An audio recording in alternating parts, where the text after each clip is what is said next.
Hey guys, I've just finished listening to part 3 of 4 of Noman Ali Khan's lecture on hikmah. Now, hikmah is wisdom in Quranic Arabic, or I think Arabic in general, to be honest. Now, wisdom is quite an interesting topic because I feel like a lot of people, and I focus a lot on the South Asian community, we're missing a lot of it. So I think there's like a misunderstanding, and Noman Ali Khan has helped me actually being able to articulate this properly, that hikmah and wisdom essentially comes from life experience. Now, life experience is something that, a lot of South Asian people, our parents try to avoid us from having it.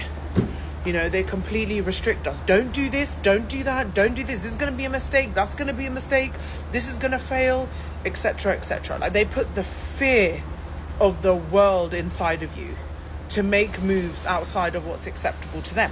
Now, what I've gathered from this video is that actually you can't gain wisdom without having life experience. You can't gain wisdom without communicating with multiple different types of people, or facing the consequences of a decision you made, may that be positive or negative. It is impossible to become wise whilst avoiding everything in life. So the main focus on my page generally is about shame in our community. And we are shamed for making mistakes. But your mistakes is where your hikmah lives. So we have to make a decision now at this point.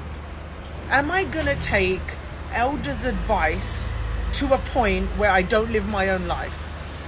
Can you imagine? You don't make any decisions outside of the parameters because you're scared of upsetting them and the fear of any consequences being put on you.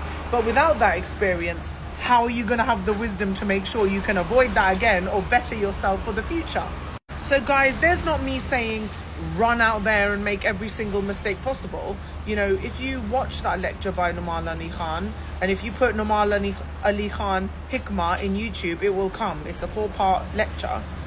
You will learn that there's a spiritual hikmah and then there's a emotional hikmah. So spiritually speaking, we would know, sleeping around, dating endlessly, drinking alcohol, like all these kind of things, deep down inside, we know in our spirit it's not right. But when it comes to the hikmah of the world, the mental and emotional wisdom, you have to go through certain scenarios with people in order to gain that. You have to understand what it's like to be let down. You have to understand what it's like to be lied to, or, things happening that are going against your will.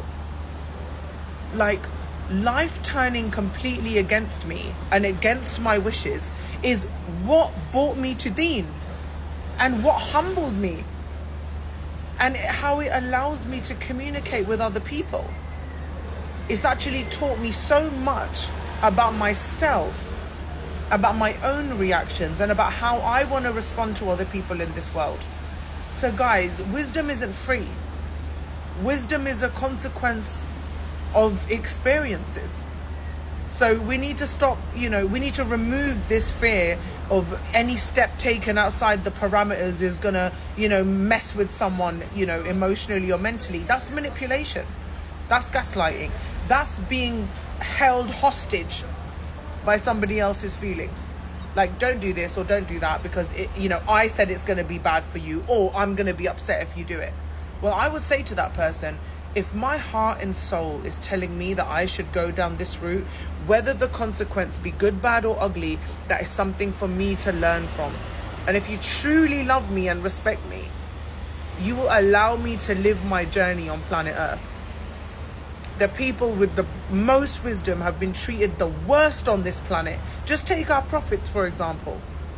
You pick up the seerah and within 3 pages, you're in tears because you think, I could never handle a whole society going against me. So a few people in your family or here and there that are like, oh no, I don't want you to, leave a miserable marriage or leave a bad job or whatever it might be. What are they really thinking about? Are they thinking about your development, or are they thinking about how that is going to affect them in the long run, or what they have to put up with if it is a mistake?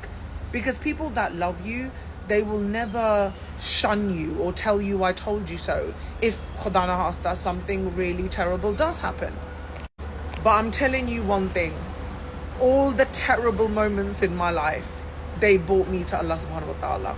And not in a way where I'm like, I hate the world. I love the world more than ever. I love people more than ever. I adore my experiences now. And when you have that element of experience, you gather the wisdom, then you can navigate yourself through the next pieces of life.